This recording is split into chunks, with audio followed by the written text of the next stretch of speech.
Ya salam.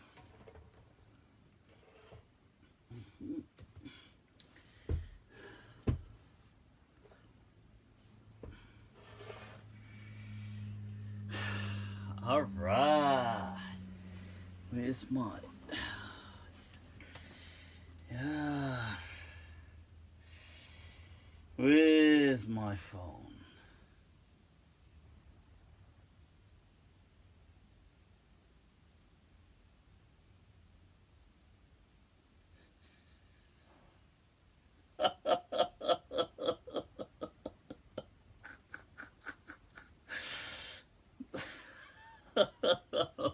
I'm sorry, there's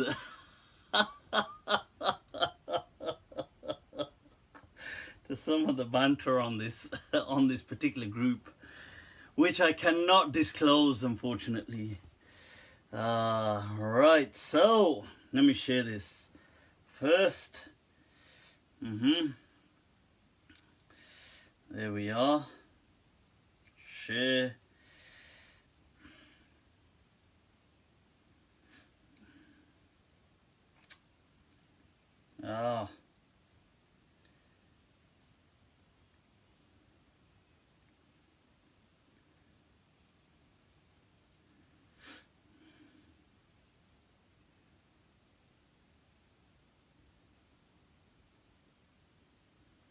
Almost done.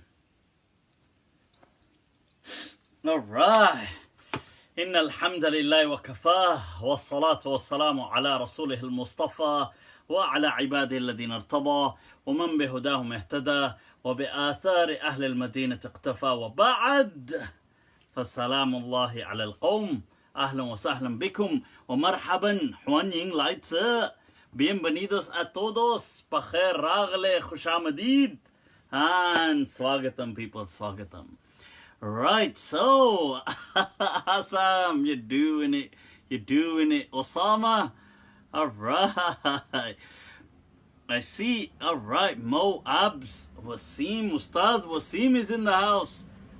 All right, Wasif, all the way from Vancouver. I see these badges being worn. Ya salam, Allah, ya Allah. Right, that's what I'm talking about, people. That's what I'm talking about. Right, those of you just tuning in, people, click like, click share. Muhammad Naeem Khan, Wais Khan, Ahlan wa Sahlan Bikum wa Marhaban. All right, so you got a question already by Sakina Jabeen. Sorry, I've got to kind of really look in to see the questions and the texts. Oh, look, you've got Mu'adh decided to wake up and join. Cha. No, the reason I'm saying that is because I'd messaged him a little while back to look into something as I was rushing. So, you know when the blue ticks come up and they completely ignore you. Anyway, so, right, so, all right, people, Liz, Aunt Liz, all right, welcome, bienvenidos. Asad Ali says, you were my friend's teacher, okay, ahlan wa sahlan. Ibrahim Amir from Leicester, you're doing it. Now I'm a fan, all right, Muslim man, people, Muslim man. This Muslim man is in the house. All right. Right, Robin, bienvenidos. Some Abbas is saying R.I.P. Nippsy Hustle. Well, I don't really follow too much rap, but I was hearing some of the conspiracies surrounding, well, he was looking into making a documentary about a particular doctor and his kind of cures to certain diseases and things like this, and then all of a sudden he's dead. So what is going on? I don't know. I mean, I think these things can be looked into. Right, please answer my question concerning revelation types by Melissa. Ibrahim is saying I'm from Coventry. Well, it's all the same, isn't it? It's all the same. Leicester, Coventry, Well, in brief, it's not Birmingham. So, well, the rest is, I watched your series refuting the Wahhabi defense. The best series yet. Had to be done, people, had to be done. What can we say? What can we say? So what's been going on? What has been going on? Today we'll be taking a look at some of the, there is a topic, I mean, I say, a claim which I will be looking into and refuting shortly. Look at some of the... Oh, whoa, look at that. Feedback coming back, right back at me. So, let me just bring that... right. You know, when you're trying to just go onto your actual Facebook thing and it's... Right, there it is. So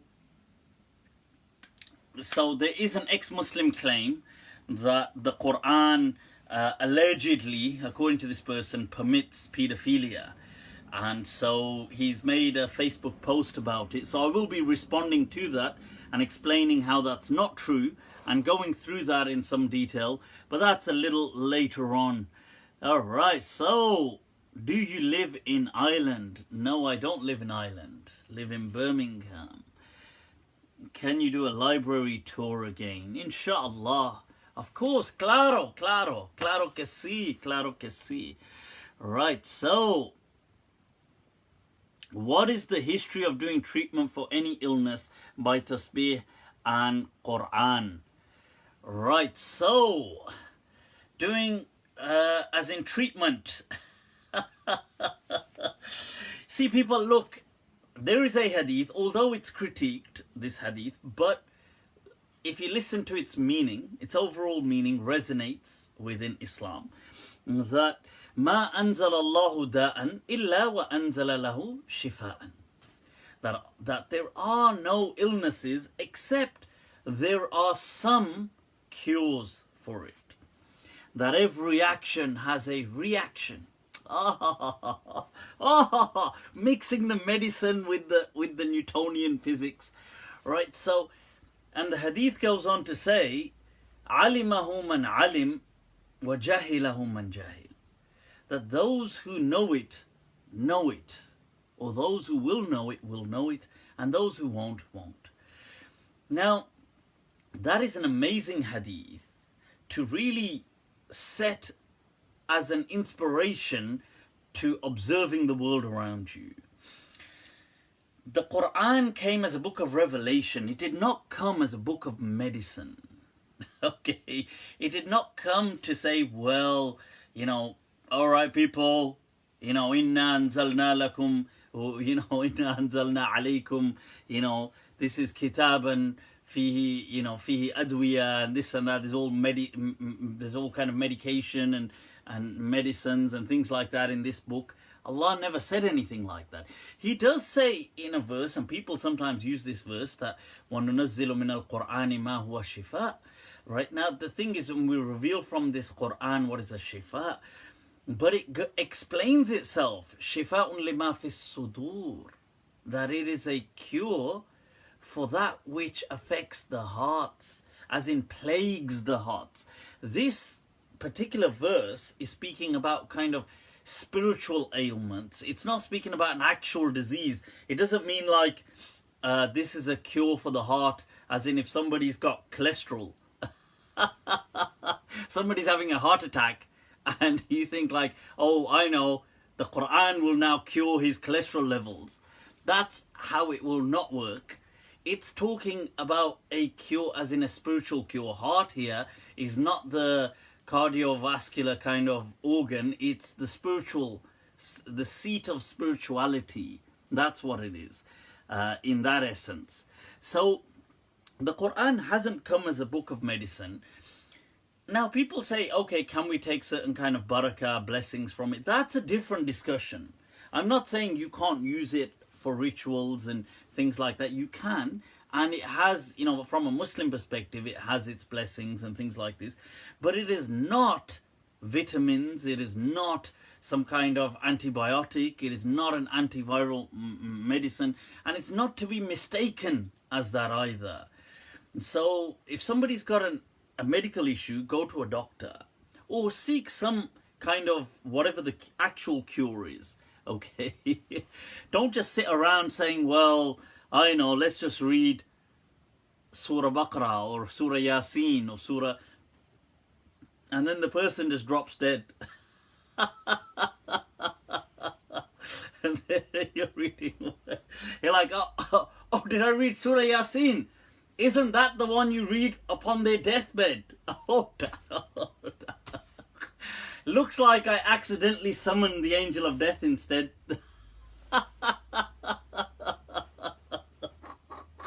So I was supposed to be curing him, but I summoned the angel of death. So, oh well, you know, potato, potato, tomato, tomato. Right, well, we'll learn. Next one, we'll get it right. So,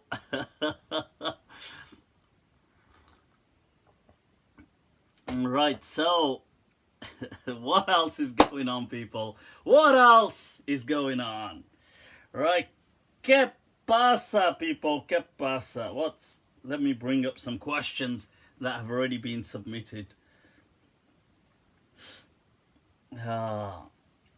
Right, so, oh, by the way, this week, you know, I shared this picture on Facebook. I'll show it to you guys. It's a picture of me. Wanted. Have you seen that person around anywhere? But in the picture, I'm holding a particular text manual, a fiqh textbook, as you can see. Now, this was a book. I stumbled upon it, actually. I was I'm in the process of some house cleaning and repairing and whatever, some renovation. And I was clearing out these boxes, and in there I found this old book. And I had studied this book in maybe 1998. It was when I first set off to study, and I went to Damascus. It's called Nur-Lida. It's a very popular Hanafi fiqh book, but at that time I was still Hanafi in Madhab. And so I studied that book, and I studied it twice, actually. But it just brought back a lot of memories. It's from almost a lifetime ago. Wow. You know, when I think back... But it is... some people had asked me about that, just to say a few words on that as well. And... I'd like to say that I think sometimes one of the great things about youthfulness is that with it, it brings a kind of an ability to dream. Okay, so you have this kind of this craze, that this ambitious nature, and I think that is amazing. And that is more often, it's not restricted or exclusive to young people. It's not exclusive to them, but it's more commonly found amongst young people. Because I think as you age, as a person gets older, they start to become set in their ways in life. Whereas whilst they're young, they're still exploring things. They haven't really got that kind of stability in life. That kind of really cements them. So they're still kind of free-spirited in that sense. It's in the words of the poet, where he says, Ishq ki baat ab na kar e ghalib, wo bachpan wala etibar ab nahi aata. That don't speak to me about love, Ghalib. That kind of trust of the days of youth, I can't find that anymore. You know, those days are gone. But the point is that with it's more commonly found amongst young people, and I think that is something, if capitalized on, can be amazing. So and I'm just speaking about like when I set off to study in the 1997 kind of thing, and then 98, and going off and traveling, and I was very young, just turned 18, and I think the whole thing that sometimes I think like if I tried to do it at this stage of life, would have I been able to do it or not? I mean, I don't know. I mean, it seems, because the kind of sacrifices, the difficulties along the way, the challenges, it's very daunting as well. It can be exciting, but it's daunting, and I think, wow. But my message with that picture was that if people do have some objectives, I think and we should all have some objectives, I think they should pursue them. They must pursue them, people. There's a book, actually, I was speaking to my friends about it this week. I just started going through it. It's a non-fiction text. I just picked it up. It's called The Salt Path. And it's very, I'm only about halfway through it, but it's really, wow, I gotta say, it's gripped me. If I had it here, ow. Look at that. See, this is, the gym going wrong. When you're like, ow, pulled a muscle here. If I had it here, I would have shown it to you, but it's probably downstairs. But it's a very tragic non-fiction story about a couple who really hit rock bottom in life. And that's the backdrop to it, that they completely lose everything, become homeless, lose their family, lose everything. I suppose family, home, business, money. And then on top of that, the guy, to make matters worse, it's like, it's like them saying, well, we've hit rock bottom now. Nothing can really it can't get any worse than this. And then he's diagnosed with a terminal illness. I mean, I'm not laughing, but I'm laughing at the kind of that abruptness of saying it like that. So you can imagine it's very, whoa, that life is absolutely just shattered to pieces for this couple. And what they decide to do is they decide to go on this trail to walk the southwest coast. I think beginning from around Devon or somewhere, but they go off from south, presumably, they were from Wales and they set off. And along the way, there's all these challenges, and they're homeless, and they've got very little money, and the struggles, and it's a very gripping. I gotta say, I've been actually quite glued to the book. I've been kind of like, what the hell, bloody hell! I can visualize it as it's happening. I'm going through the trauma as well. But my point of saying that was, you see, in life, people need purpose. Okay. Forget people, creatures need purpose. You couldn't... People need purpose in life. I shared with you guys, I think, was it maybe it was a month or 2 months back, an experiment that an American, I think he was like a social psychologist or somebody like that, but Calhoun, that he had conducted previously on mice, and he tried to set up a heaven for them, and he called it like a utopia, a mice utopia, or universe 25. And he sets up this perfect place, but eventually to breed as many mice as he can, but there's a capacity anything between 6,000 to 8,000, and he starts off with, I don't know, I think 4 pairs and things like this, but they multiply quite rapidly, and they become so many. They're thriving into the maybe 200s, 300s, and then they stop, and they've got everything provided for them. They've got all the kind of food, fresh water, fresh food, bedding for the mice. They've got plenty of space to play, they can mate, they can do whatever they like. And yet it turns into a living hell. The mice after a while, they turn on each other. They completely lose the plot.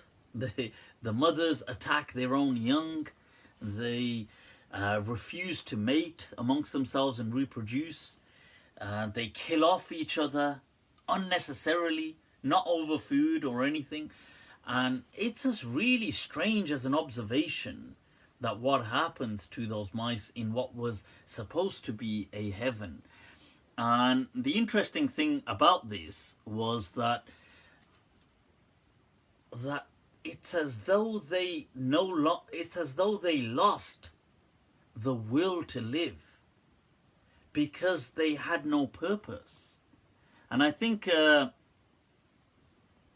that's the interesting kind of thing. So that even it's as though the mice, or, you know, albeit being mice, still needed purpose. But yeah, so right, all right, what else is going on? What else is going on, people? Mufti, was Fatimah radiallahu an age 9 when she married Ali? No, she wasn't. I think the Shia have two narrations. Generally, there are two variations. There's the variation that she was around 18 at the time of marriage. And there is one trying to push her much younger. But she was around that age, presumably around 18. But around that kind of age. You have to remember that they weren't... the Arabs weren't perfect in keeping calendars, but she wasn't a little kind of girl or anything like that. Yeah, she definitely wasn't 9, that's what I'm saying. So there's a difference here.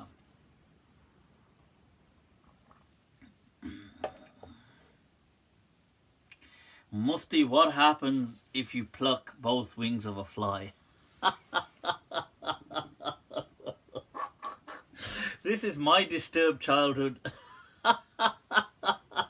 You know, as a little boy. Oh God, I mean, I don't know, what was I like, maybe about 7, 8, I don't know, so, but I was a young boy, and you see, I was never really afraid of things like, I wasn't too afraid of like bumblebees. I still ain't. Those kind of things don't really, I mean, I don't want to be stung by them, but I'm not afraid of them like how people are. On the contrary, I hate things like mice, but I'm not afraid of other things, like certain other things, like this, like spiders or stuff like that. But bumblebees, as a kid, I would just catch them. I'd just catch the bumblebee, right, by its wing. And then I'd be like dodging so it doesn't kind of sting me. And then I'd like drop it in this kind of like a jar. And then I was collecting these bumblebees. But then I thought that, oh, they're going to fly away. So, this is awful now. I plucked the wings off the bumblebee. And then I put it in the jar. And then I collected a few. And I wanted them to kind of like fight each other or something. I was trying to feed them leaves. God. And then I felt sorry for them. So I decided to release them into my neighbor's garden. Needless to say, the poor things probably just like and just hit the floor. And they're like, yeah, thanks, genius. What are we supposed to do? Just fly off. I mean, I was a little boy, but that explains why I'm kind of mentally messed up.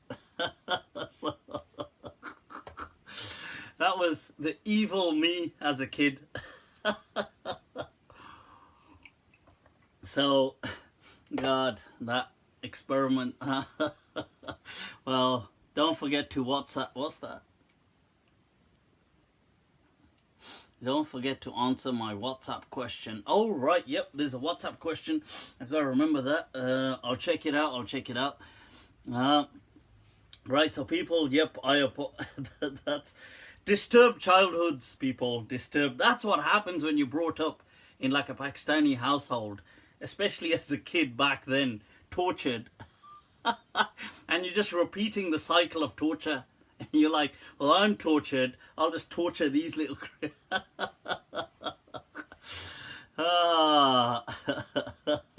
those bumblebees will testify against me. Well, they'll have to kind of, they'll have to try and rise above that. So what else is going on? What else is going on? People are saying, give me your WhatsApp number, please. You know, I'm not very swift at dealing with people on WhatsApp. I mean, I'm not very swift in being responsive. So I end up, and the problem is, you know, if you're like that, you're worried that, not worried is a strong word, but you're kind of, you're concerned that people think you're kind of blanking them. So, because of these blue ticks that come up, and if you're kind of distracted, so that's the thing. What makes a prophet a prophet? What an interesting question. Abu Unaysa has the questions, I gotta say. Between a real prophet and an imposter claiming to be a prophet. Robin is asking, are you on Twitter? I am, but you know, for some reason I stopped being active on Twitter maybe a while back, and now actually I should kind of, I'm still on Twitter, but I should be more active on it. But the problem is, you know, what happens is that once you're off a particular scene for so long, when you go back to it, there's a whole there's a whole festation. There's an ocean of haters waiting. So what happens is, the moment you do something, people are they're like, oh, oh, oh. And Facebook, I suppose, because I've always been systematic on Facebook, we've kind of drowned out a lot of the haters on Facebook. Or shall I say, blocked them. You know, my list of blocked people on Facebook, I think Facebook must have a separate server just dedicated to me. This is Mufti Abu Layth's blocked list server. So on Twitter, because I don't you know, use it so much, so when I do randomly, I've kind of tweeted something, and then you get so many I mean, I just don't have the energy sometimes to really just go through them and check. But yeah, I should be more active on Twitter. Sorry, I just got distracted there. Mufti, why do people hate you? I don't know, isn't that the question? How could anybody hate me?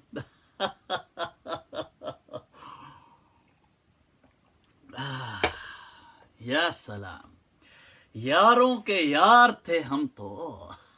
You know, in the words of John Elia, he says, Aap apna ghubar the hum to. Yaad the, yadgar the hum to. He says that, this is an amazing poem of his, by the way, of John Elia. He says that we had a self-sabotaging kind of thing to us, like aap apna ghubar the hum to. Like, ghubar is dust, but we were our own dust. Like we self-sabotaged as well. He says yaad the, yadgar the hum to.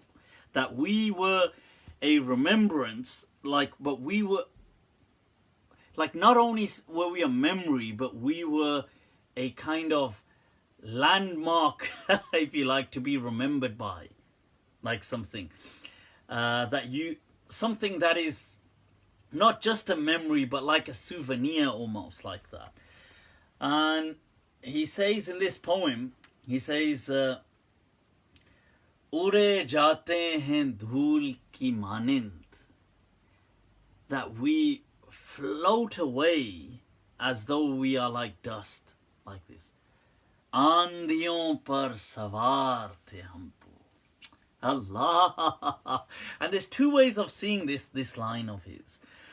One is that we used to ride storms, but one, if you put a positive tilt on it, then it's like him saying that we're floating around like dust, if you like. We're being taken away like dust. Ure jate hain, we fly away, dhool ki manind, as though we're dust. But one way of looking at it is aandiyon par sawar the hum to. That from one perspective we're riding on torrential winds, you understand? Like we are riding the storm, like actually riding it, like surfing. So that's, if you put that twist on it, it's a slick. And then he says, Hamko to yaron ne yaad bina rakha, that even friends, our friends forgot to remember us, that John, yaron ke yaar the hum to. Hi. He says that, John, we were, like a real, like a solid guy, like somebody that is, like you say, a man's man, like that. He's saying, yaron ke yaar the hum to. We were like solid people. But this is an amazing, one of the amazing poems of John Ilya, one of my favorite poets. But what else is going on? Mufti, have you finished your research on... No, I've just been distracted from that Banu Khurayza thing. Right, what else? Let's take a look at some questions. Right, let me, before I forget that, Shafiq's question from Atlanta. Let me check it. Shafiq from Atlanta, US people, US, is saying, I have a question. You call for following the living tradition of Medina. What was preserved in a mutawatir way, meaning in a kind of, it's basically common knowledge way, over ahad hadith, over isolated hadith. That makes sense to me. But how does a layman who doesn't have access to the rich Arabic texts of Imam Malik discover and learn the living tradition, the true sunnah of the Prophet? Right, now this is an interesting question. You see, it is enough that a huge portion of the sunnah means like the way we live, the way we understand practiced Islam to be. You have to understand that we don't truly get that from hadith. Although hadith does embody a huge portion of sunnah, but we don't learn our deen by saying, let me open this hadith book. Oh, okay, is that what I'm supposed to do? We actually learn our deen, either it's just taught to us, or we learn it as fiqh, through fiqh books. The awkwardness in trying to say that. I ended up saying books with a qaf, books. Fiqh books. Now, is that a police badge? No. Does it look like it? Oh no, that's a feather. It's a kind of design on my top. It's not a...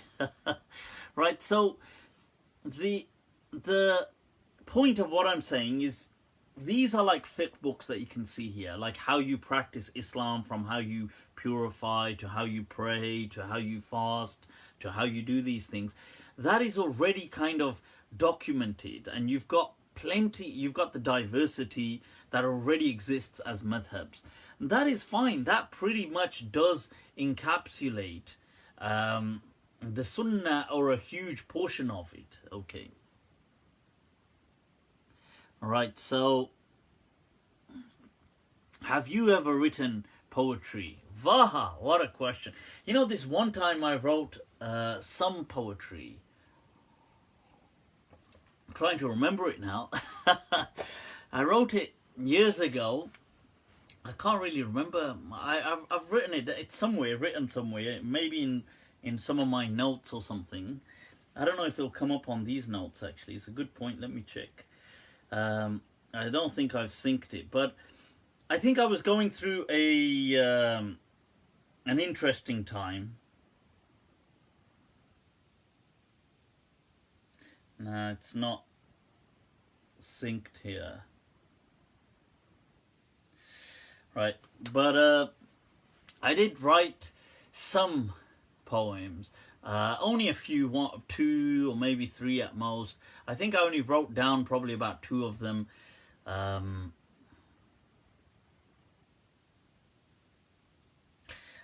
ended it. I remember the last bait. You know, the last line. It was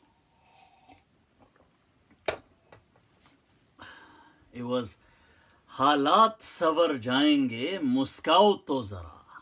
Allah. It was that things will all be okay. Smile a little. That हालात सवर जाएंगे मुस्काओ तो जरा. Mufti मेरी जान क्यों उदास होता है.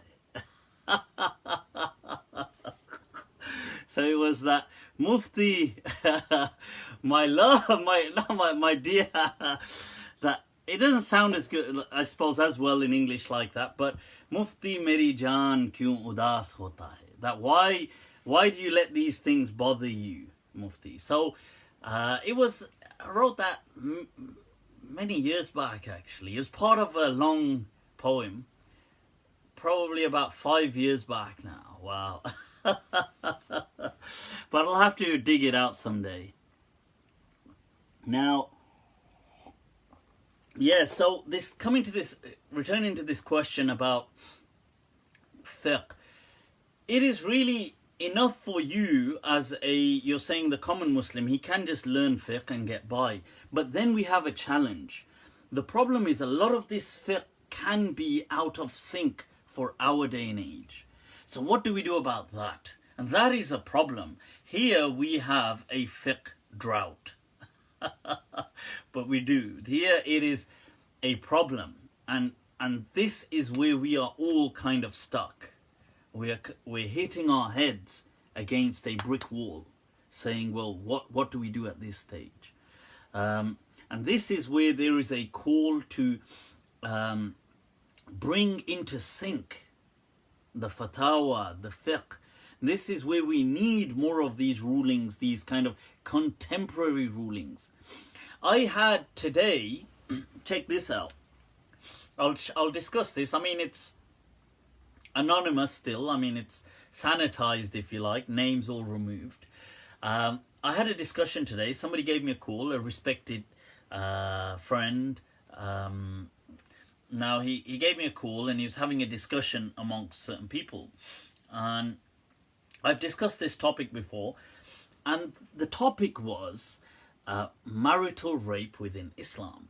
Now, this person was, I don't know, having a discussion with somebody. And that person, the other person, not my friend, but the other person, felt that in Islam, felt that legalities aside, that, okay, it might be legal, illegal, whatever, depending on whatever part of the world you're in. Legalities aside, but religiously, there was no problem in marital rape. So this person decided to give me a call and said, well, look, here we are, we're having this discussion. I'd like your understanding. What do you believe? And would you mind sharing a few words on this? So I did. And I said that this is categorically haram. I did bring to their attention that, look, I actually have a segment dedicated to this on YouTube where I break down the entire hadith and I show how the hadith are problematic. There are no authentic hadith in this that can support such a heinous notion. And I explain in much more detail. However, I'll give you guys an overview. And I explained that, look, this is haram. And you can't do things like this. And then we got into the other person got into a bit of a dialogue with me, a brief dialogue. And he said, well, look, with all due respect. And And those are the best ones, because you know, when it's with all due respect, that means, okay, this is with no respect. Now, I'm just joking. I'm sure he may have respected me. But usually when people say, right, with all due respect, that's usually when they're about to completely diss you. So he said, look, I this afternoon spoke to a Mufti. You're a Mufti. I is. Right. Right, we got, oh yeah. So he said, you're a Mufti, but I spoke to a Mufti this afternoon who said, look, marital rape is not a sin. That person said. So this Mufti, whoever he is, he didn't tell me who the Mufti was. I said I would love to have a dialogue with this Mufti if I could. Because, you know, this is the problem. This is the goddamn problem of what we're suffering from. Because it is people that don't recognize that certain things are so out of date that they are simply just regurgitating like medieval fatwa not based on pure Quran wa Sunnah, but just based on the mindset of the age, which was just patriarchal. So I said, well, that's ridiculous. Of course it's haram. And the person said, well, you know, can you quote me a single hadith to say that it is haram? I said, I can do much better than that. I'll quote you the Quran. I said, let's begin with the Quran, where Allah says, وَعَاشِرُوهُنَّ بِالْمَعْرُوفِ, that you live with them, that you, ashir is to live together, as in cohabit with them with kindness. That's a command. So, are you suggesting that rape is, it fits into, how does it fit into that? And the person said, no. I said, and I'll carry on. وَلَهُنَّ مِثْلُ الَّذِي عَلَيْهِنَّ بِالْمَعْرُوفِ, that they have rights. You have rights as a person, they have rights. I said, Allah says, إِمْسَاكُمْ بِمَعْرُوفٍ أَوْ تَسْرِيحٌ بِإِحْسَانٍ, that you either live together in kindness or you part ways harmoniously, gracefully. This is a verse of the Quran. La ikraha fi din. There is no compulsion in Islam. Now, and this went a bit back and forth, and the person said, well, look, you know, the person, you know, the Mufti said to me that, you know, this is in Islam and it's okay, it's not a sin. And I said, look, first of all, that I know, he goes, you don't know what the person is basing his ruling. I said, I do. The person is basing his ruling on a hadith that is transmitted in Bukhari, in Muslim, in Darmi. Now this hadith, I said, I've actually completely dissected this. It's already on YouTube, but it mainly rests on two problematic narrators, on Qatada and on Al-A'mash. Both are massively problematic. These were narrators who used to blag at times that some of the things they would kind of mislead people in having chains, like pretending that they've heard something from somebody when it's just hearsay. They haven't actually heard it directly.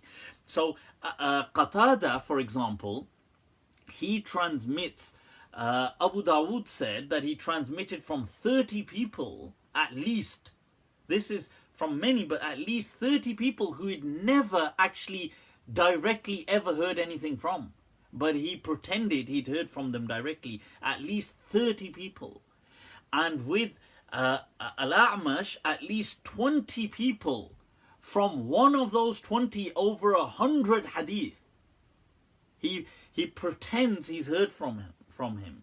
But he hasn't.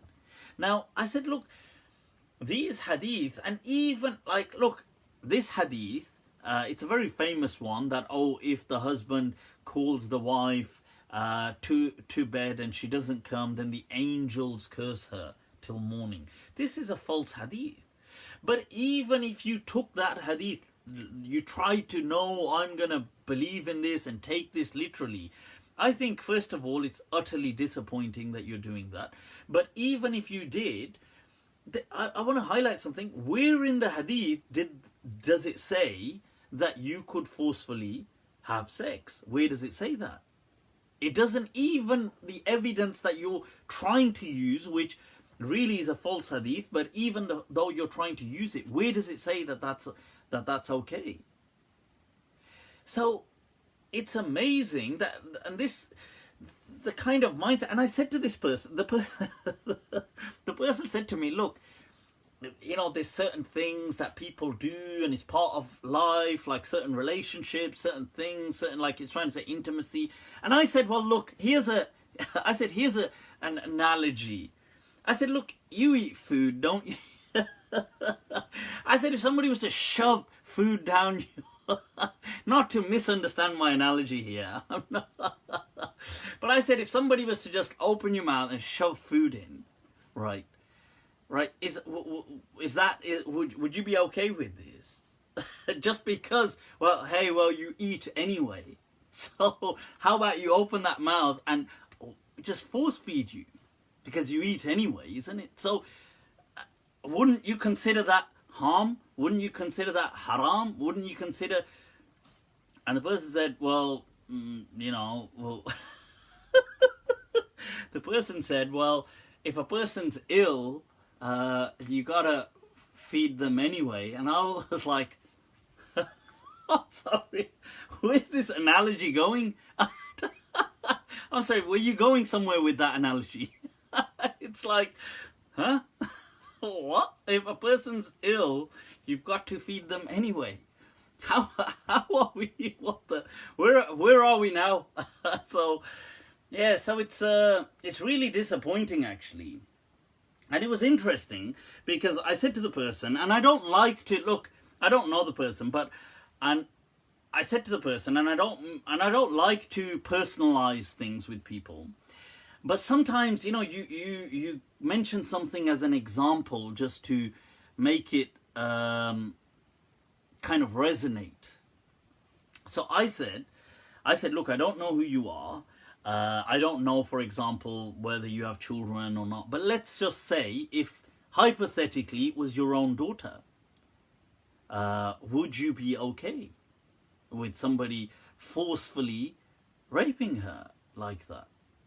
And he said, well, look, you're using words like that, but I would say, if it's not a sin, then, you know, if it's not a sin, then okay. And wallahi, I was shocked. And I said, well, I think you have abysmally failed as a father then. And he said, well, you know, I think, and I said, and I'm disappointed that you would say that being a father. And he said, well, I think you failed as a Mufti. I don't know what the hell that comparison was. And I said, well, I'd rather fail 100 times as a Mufti than fail as a father in being content with what rape of my own daughter. What kind of a... I said, that is you stooped as low as anybody could possibly stoop. So I said, I'd happily fail as a Mufti rather than fail as a father. So, but this mindset is the problem. Okay, this mindset is the issue.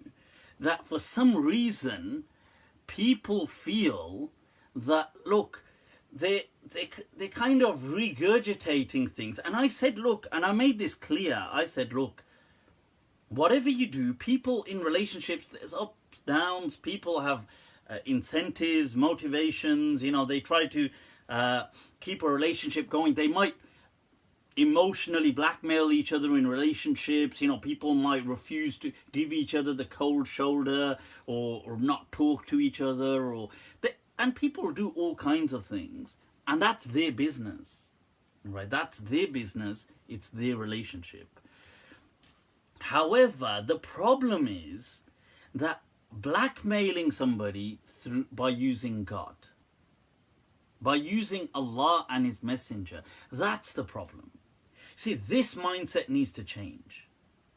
That if you are going to be, let's say, low, that you're going to emotionally blackmail someone, firstly, if that's the situation, then you shouldn't be in that relationship anyway. But let's say you're going to stoop that low to do something like that. You shouldn't be using God to justify it. Okay, you shouldn't be kind of saying, well, using the Messenger of Allah to blackmail somebody. So that's, personally, I feel it's a betrayal to Islam. So that's my thoughts on that. And somebody's asking, is wearing chain or ring other than silver permissible? Right.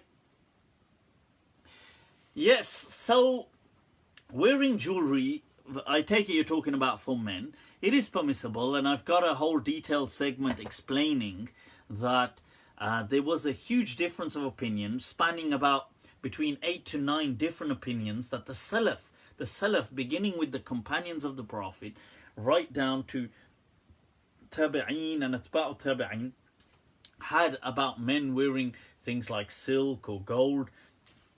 Right to, there was a group of them who felt it was absolutely fine. And Ibn Daqiq al-Eid comments on, at least he brings the hadith demonstrating certain companions died much after the Prophet wearing gold. And he says that there were at least 5 companions who died wearing gold, like gold rings, gold gold kind of jewelry for men. So he says that this goes to show that there was never a consensus that gold was haram for men. Now, that said, the majority of the Muslims do feel gold is haram for men. So I would advise to kind of keep that culture in mind. But I don't personally feel that gold is haram. And I've gone through that as well in more detail in a clip previously. Mufti, can I ask you some questions about really controversial topics? Do I do anything below controversy? Was there a Sahabi with a golden nose? Yes, there was a companion who used to have a golden, his nose was cut off and then he took a kind of golden nose. Right. Sounds really strange today, but I guess, I guess status is status, gold. But so it goes to show, but this companion's actions are really interesting. One is gold, the usage of gold, but the other thing is that, you see, having a golden nose serves nothing but aesthetic functions, because having some metal on your face serves no other function other than aesthetics, just trying to look good. So based on that, it demonstrates that, well, all these people that keep saying things like anytime somebody does something, changing the creation of Allah, you're changing the creation of Allah, right? That's not actually true. Because why is this companion walking around with a golden nose? Because isn't he changing the creation of Allah? Because now that he doesn't have a nose, he should just go around noseless. But he doesn't, because he knows that that's not aesthetically okay for him. Like, he's not comfortable with that. So, Mufti, what is offensive jihad? Jihad! Right, okay. So, there's the golden nose to become very rich with sin. Mufti, keep us in your du'as. Yusuf Dhahabi. Alright, is that... Alright, people. Yusuf Dhahabi, Sheikh. People, Sheikh Yusuf Dhahabi is in the house. Awesome person. Keep in touch. Reach out to him. Very down to earth. I'm between the Midlands and London. He's usually travelling around a bit. A great guy. Yusuf, Sheikh, you're doing it. Right, so Chaudhry Usman asked a question about concubines. Hi, you naughty.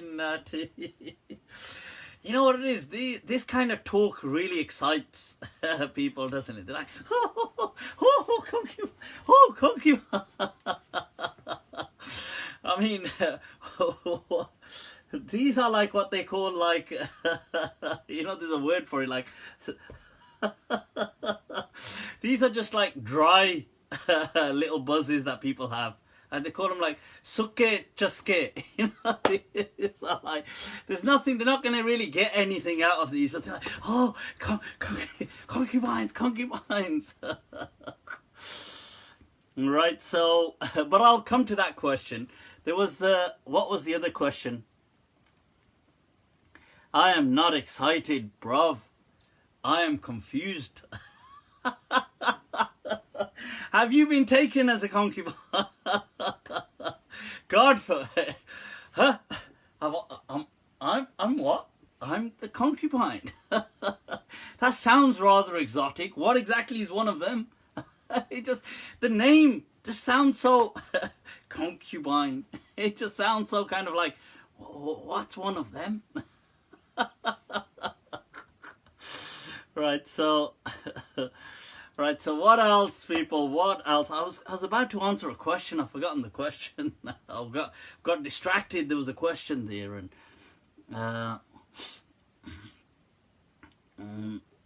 right, colouring beard and hair with black colour.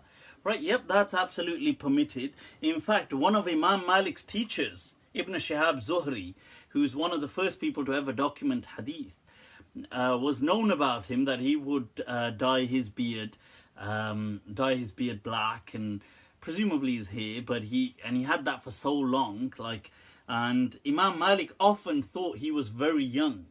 This is what some people say, but he wasn't as young as people thought, but that's because he had died. That's what I've heard some people say about Ibn Shihab al-Zuhri. But the point is that it is permissible. It is permissible in the Maliki school. It is permissible according to some of the Hanafiya. That you generally, there's nothing wrong about. It's not haram. But that said, I think there'll be an age where people would just look silly if they jet black hair. They're like 80 years old. Then I think, by that stage they should just go grey fox. You know what I'm saying? What is the rationale for the prohibition of homosexual activity in your religion? What is the rationale for... Oh, right, where's that question gone? Oh, right, rather. Rationale for... Right, homosexual activity. What is that? Is that like camp behavior? Homosexual... No, I've explained this in a lot of detail previously, that look, there's a difference of opinion as well, believe it or not, even in this, because what does homosexual activity mean? And I think... really, this comes back to me earlier on when I was speaking about the fiqh texts, and I was saying that they are out of sync. You have to see that fiqh does capture a lot of sunnah, but on the same kind of token, what it does is it's a lot of opinion as well, because there's contemporary issues of their age that they're responding to. So Islam, in my understanding, didn't really address homosexuality so clearly. I think what Islam did is it just focused on family, and it understood that for a society to be built upon a strong foundation, for it to kind of set out a trajectory for a civilization, we need healthy family units. Okay, so we need kind of households with healthy families, with kind of and by healthy I don't just mean physically healthy, but mentally, and they have stability, and that kind of, they are kind of grounded. So what Islam did was, it kind of, to do that, it needed people to shoulder the responsibility of a relationship. But as men often would rather just chill and rather not kind of shoulder responsibilities. So it outlawed any sexual activity unless through marriage. Now, this is as a main understanding, a mainstream. I'm not saying, I'm trying to kind of, it is a bit simplified, it is a bit simplistic, but it's to get, so you can get the gist of it. Now, by doing so, as a byproduct, it outlawed things like homosexuality. So homosexuality became outlawed as a byproduct. The main thing what Islam was trying to do was set up a family unit. That's in my understanding, because there are no clear hadith to do with homosexuality at all that are sahih and sarih. And I've been through some of them in the past. So that's what I think. Then I think the other issue, so that's one layer. The other layer was the Muslim attitude, or the attitude of Muslim scholarship towards anal sex. This became I think this became another, I don't know if I can say a spanner in the works, or a pain in the butt, shall I say? Right, it became another problem. A problem, this one. So what happened is a lot of the ulama started to declare that haram as well. By declaring that haram, they were homosexual relationships, especially male homosexual relationships, were deemed kind of, well, they've gone anyway then. So, but that said, not everybody considered anal sex haram. I mean, many, in fact, some of the transmissions from Imam Malik were that it wasn't. Many of the Malikiya argued for its permissibility. The Shia argued that for its permissibility. But it wasn't that they were arguing for just anal sex, but they were saying that, look, any sexual practice between a couple is their business, as Imam Malik's teacher said. He said that when people are behind closed doors, it's their business, it's nobody else's business. So they had that kind of approach. So there was a diversity as well, but people tried to silence this diversity. So that's the second layer of the kind of problems that many scholars, because they then outlawed things like anal sex and stuff like that, it by extension further distanced the legitimacy and permissibility of homosexuality. The third layer is, and I think this one was utterly cruel, I'm just going to be honest, was hermaphrodites, okay, which in the Arabic language and in the Sharia were referred to as khuntha. So in Arabic you have the term khuntha. Now khuntha is sometimes they call it khuntha mushkil, right? But khuntha is in Arabic a hermaphrodite. So it's a person, either I suppose in some ways maybe like transgender to some extent, but there were people that were usually, it was biological, so it wasn't kind of usually done by choice in the past, it was more biological. So it could have been somebody born with both genitals, it could have been somebody born with neither, as in proportionately or accurately, as in their genitals were just completely distorted, or it could have been somebody who was kind of in between. So maybe he had male, he had the male private parts, but however he developed as a woman, so he started to develop breasts and things like this later on in life, and so, or vice versa, it could have been apparently a girl, but as she started to age and go through puberty, she started to develop like a boy, started to, maybe had an Adam's apple and voice and beard and things like this. So these people are called khuntha in Arabic. Okay, now this ain't that common nowadays, because I think nowadays there's a lot of medication to kind of to deal with these situations. So they will either try to do that at a young age, or as they hit puberty, they will then do correction. They will correct the procedure. So if, let's say, for example, this person was like a boy, but then kind of grew into a woman. So as he went through puberty, he developed breasts and didn't have an Adam's apple, and he felt like a woman, and except he had a penis. In that case, the doctors or the medical procedure would correct that. And likewise with the opposite. So I think today it isn't really that common. But in the past, these things were very common. And you had then eunuchs as well. So in the past, people sometimes castrated, you know, it's like when you mention and every guy in the room will just be like, just the thought of it, isn't it? It's like, everybody's like, God, toba, toba, toba. They're like, wait, just kill me instead. just get it over and done with. You know what? Why don't you take the blade a bit higher and just go there? But damn, right? So, so there were people that were castrated, and I think what actually boomed that market, right?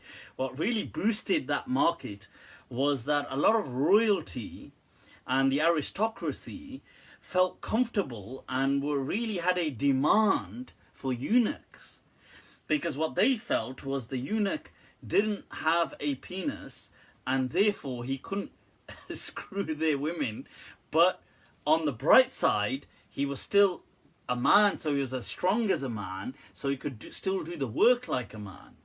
Like he could get stuff done and carry things and do all this. And so there was a huge kind of, seems to be a rise in the number of eunuchs as well.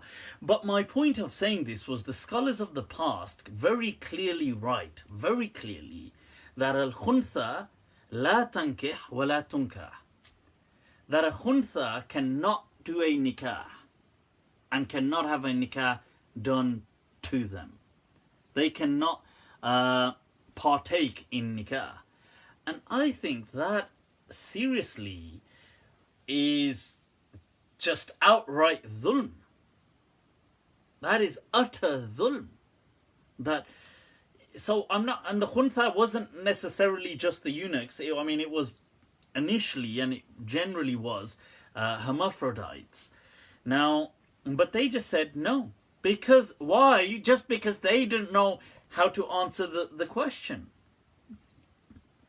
Because some of them would have been like women, except they just had a penis. So in that case, if they did get married, their sexual intercourse would have been, I suppose, unless they were the driving force in the relationship, well, it would have been an anal relationship. They would have been like, listen, don't be so anal about this. But the point is that because the scholars didn't want to deal with the situation, they just said that a khuntha can never get married.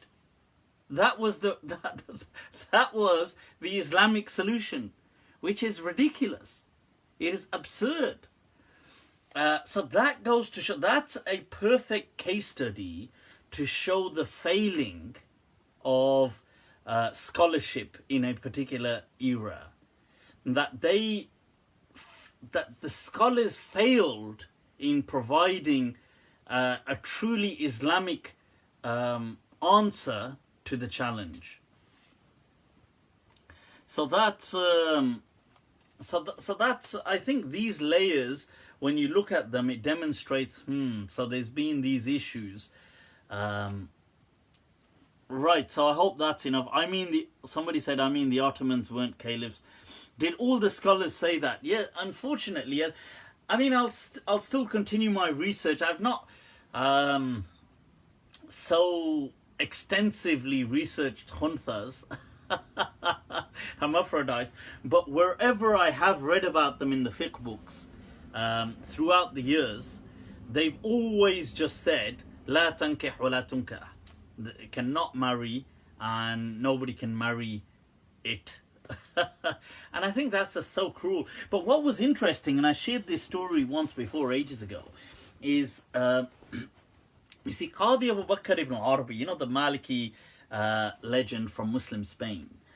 Now, he speaks about, you see, because what's interesting is in the past, it seems to be wherever people were kind of stuck, they found a loophole, if you like, with servants. And this is, I mean, it's like it's just another layer of drama, isn't it? So it's like somebody had asked before, what was their attitude towards homosexuality? So what they would do is they would just, if they were feeling bisexual or homosexual or bisexual, then if they didn't have an apparent outlet, they would just do that with their servants and slaves. And the same thing here with khuntha's. Presumably khuntha's would then just settle with servants and slaves and things like that if they could afford them. Now, Qadi Abu Bakr ibn Arabi, who is a legend of Muslim Spain from about 900 years ago, he writes in some of his journals that when he travelled to the East in his time, so he bumps into Imam Ghazali, and he studies with Imam Ghazali, studies with him in the desert. So one of his kind of recollections, he writes that, I remember there used to be this guy that used to turn up to class. And so remember, they're in tents. They're out in the kind of desert wilderness, if you like. So there ain't people out there. And so they're there and they would turn up to class, and it's just, you know, there ain't many facilities, there ain't many things. But one of the students was this khuntha. He was a guy. So Ibn Arabi writes about him, the Maliki scholar, the judge and faqih. He says this guy used to turn up. He said he had a big beard, right, and he was apparently like a man. But he said at the same time he had he had big breasts. So this guy would turn up, he had big breasts, breasts, big beard and breasts. No, that's Qadi Abu Bakr ibn Arabi. What kind of thoughts are you putting in my mind? Qadi, where are you? I'm going to have to burn his books now. So Qadi Abu Bakr ibn Arabi says that, he says he would turn up to class and he used to have these two kind of servant girls with him all the time. So they used to turn up as well. And he says, I used to think to myself, does he get it on with them? So Qadi Abu Bakr ibn Arabi is writing this in his books. And he says, I used to think to myself, does he get it on? Like, is he more like a man or is he like a woman? And you see, and he says, I wanted to go and ask him. I wanted to kind of muster the courage and turn up and ask him that, look, listen, do you man? Or woman? Or what? And he says, but I never got to. And when he's writing this journal, see, the awesome thing about Abu Bakr ibn Arabi is he kind of slides his journal into all his works, his commentaries on hadith and things like this, like in his Masalik or in his Aridatul Ahwadi, his commentary on Tirmidhi or the Muwatta or things like this. Now, he says that, and when I'm writing this, it's been 10 years now. Like 10 years ago this was. And he says, or I think longer than 10 years actually, but he says that he's writing this years later, and he says, and it still beats him, this thing does, that was the guy getting it on or not? Was he a man? Was he a woman? What was? And he says, even now I wish I'd just asked him. Yo Qadi. So, whenever you're bothered with some thoughts on a strange day, on on a depressed day, or when you're really struggling with some challenges and your mind is weighing down on you, remember that there was a qadi out there who was weighed down with greater problems than yours.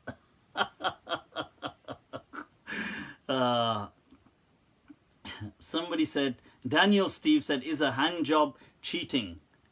It's just basically a handshake. Daniel Steel, hand of steel. You nutty. You hand-to-hand combat. Right? Is it cheating? Well, it depends whose hand it is. Because if it's just somebody else's hand and then they're just sitting there, they don't even realize. They're like, huh? Can I have my hand back now, please? That way it can definitely be cheating. So, let's... Right, people, let's focus. Let's focus. Let's take some questions. Daniel Steve saying, he's joking. That...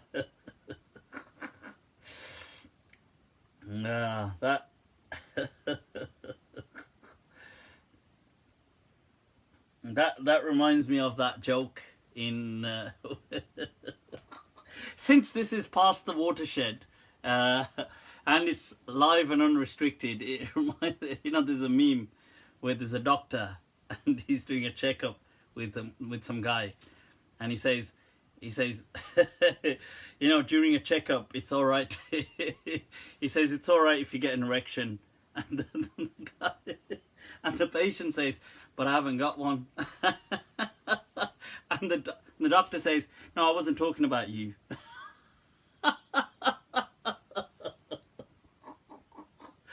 Right, okay. Right, focus.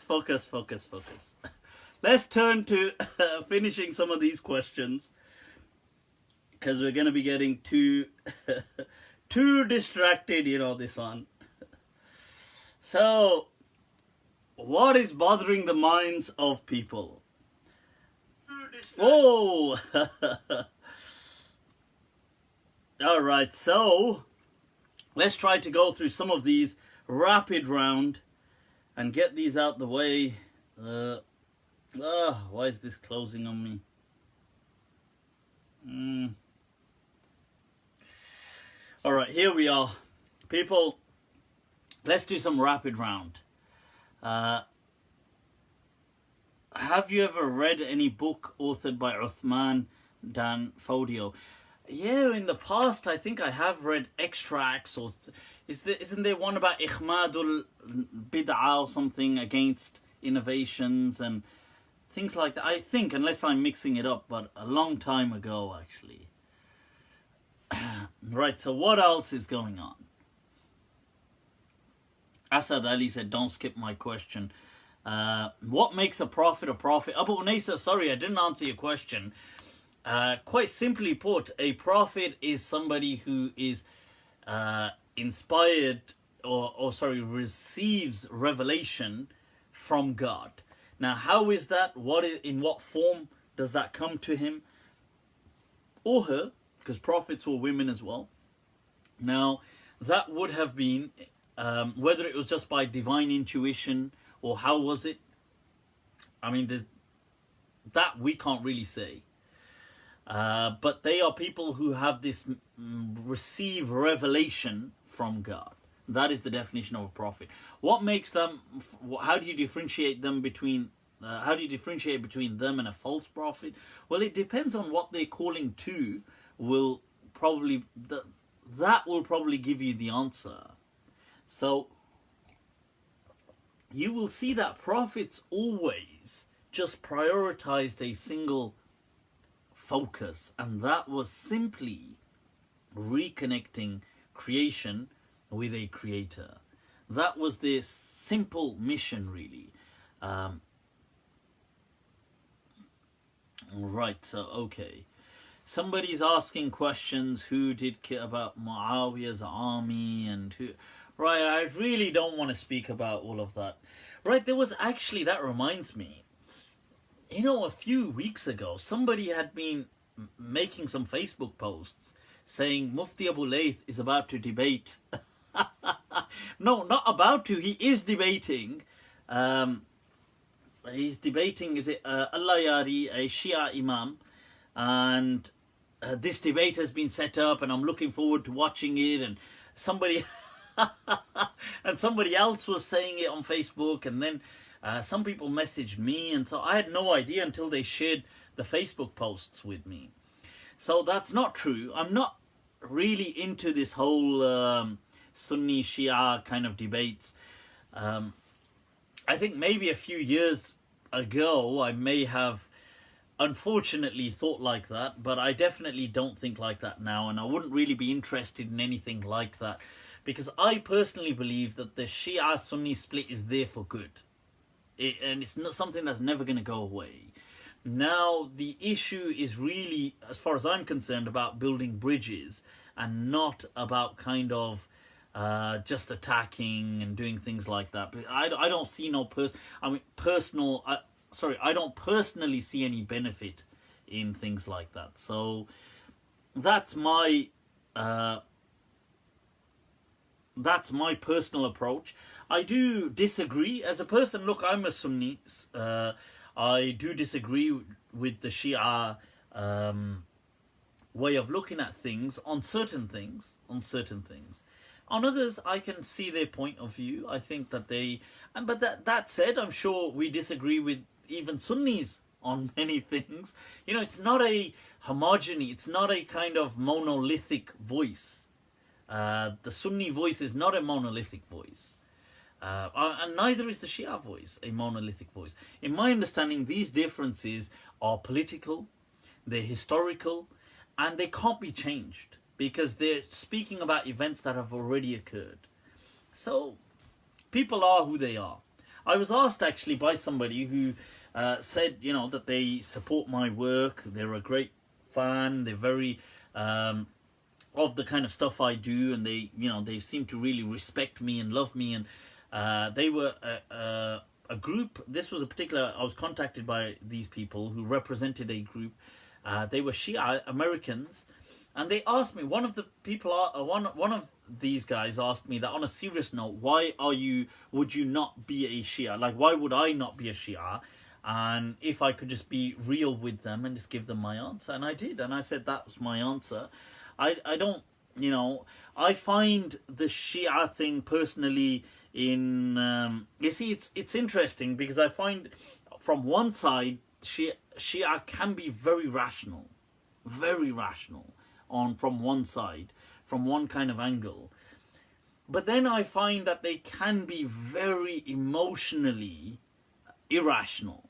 So, you know, that they have, so some of their fiqh and fatawa is really current, it's up to date, it's kind of really, so you see all of that and you think that that's doing it. And then on the other hand, you know, they have a lot of folklore, they have a lot of like aspects, like we believe this about imams, that about imams. It doesn't matter, it doesn't have to be rational, it can be, it's just very emotional. And me, I'm a very kind of pure reason-based kind of person. That said, even many of the Sunnis have like that kind of inconsistency about them. You know, many of the Sunnis too will sometimes have this contradiction. So I think it is what it is, right? But I would like to focus on building bridges.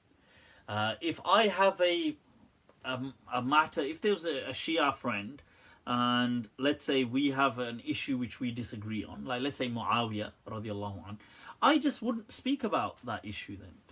And to me, I feel that, look, who can really say, in all honesty, who was more beloved to Allah in terms of from the caliphs? You know, was Abu Bakr better than Ali? Was Ali better? I mean, I think these things, you know, it's all gone now anyway. Like, these people have come, they've passed, you know, they were all great people, and it's, if one was better than the other was better than the other. I mean, to me, it's like, it doesn't really make much of a difference to me. Sure. So, okay. That's my approach. Obviously, other people are quite fanatic about the whole Shia Sunni thing, but I don't agree with being fanatic about that. Mufti, did you watch cricket? I don't actually watch cricket.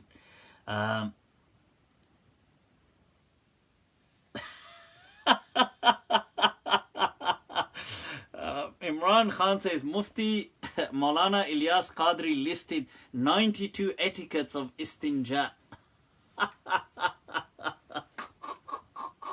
That's like, istinja means wiping your behind, washing your behind after you finished istinja.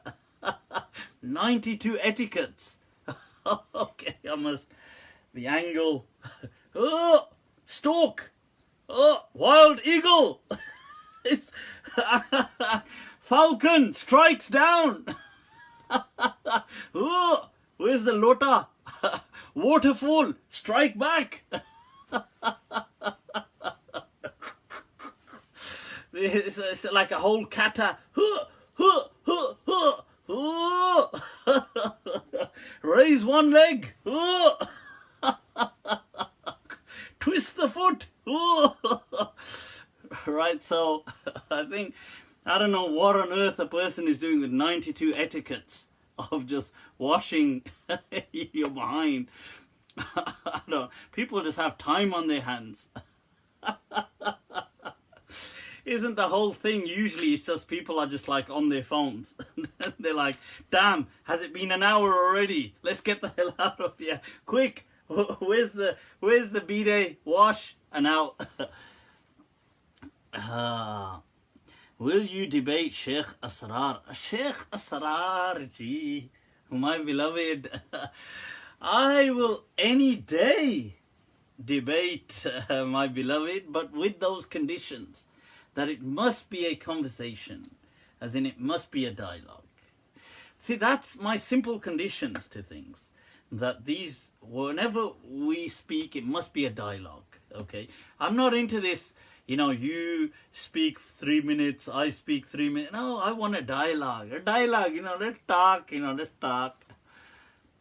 How are you preparing for Ramadan? Quite... How am I preparing? Quite poorly. I don't know. I mean, let's see how this Asad Ali replying to La'natullahi Allah. Right, Asad Ali, come on, behave. Why are you cursing me? Right, look guys, please, no cursing anybody on this. If you do, the admin are going to block you.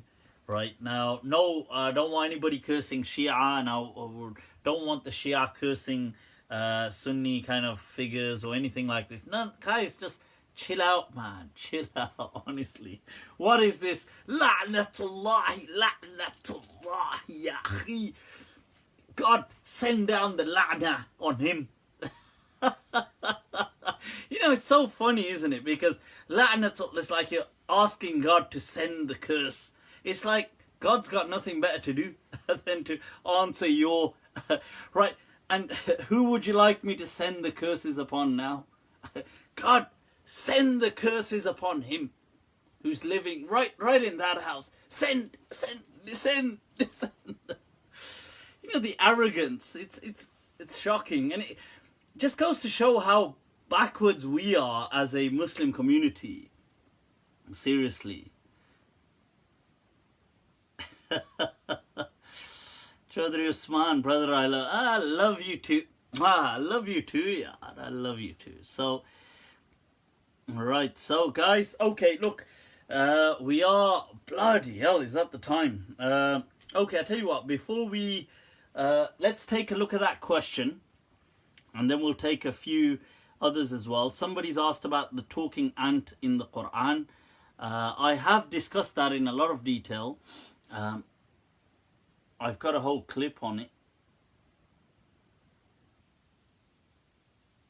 Somebody said the hadith about the Mahdi. The hadith is a weak hadith. There's no Sahih hadith at all to do with the Mahdi. As far as, and I'm speaking as a Sunni here, right? So, cool. Now, Abu Asad Ali saying, Abu Layth, Fariduddin used to, Gangu Teli used to do that. Abu Layth, Abu Layth has said Layth. Right, we'll take a look at this verse and this ex-Muslim's claim, and then what we'll do is, see, I get so distracted. My thoughts are all over the place, people. Look at this. The ant, right, the ant. I've covered that in a lot of detail. Just search it on YouTube.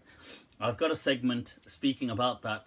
Yes, Sulaiman alayhi salam is saying that, look, he sees this ant warning other ants. The question is, how does he see this? Because he's coming, the whole army with their chariots and everything is coming. And way ahead, there's an ant. Yeah, so the ant is warning other ants to kind of move out of the way of danger. This is what the ants, and creatures do that. Creatures do have kind of cries for danger and whatever their kind of communication is. The question is, Sulaiman alayhi salam sees this. How does he see this? There's two options.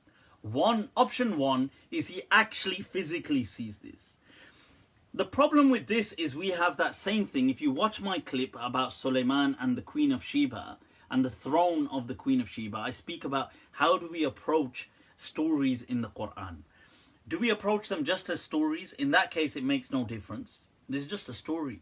Or do we think this is real? If it's real, we zoom in. When we zoom in, the problem is that everything still has to hold. It can't fall apart.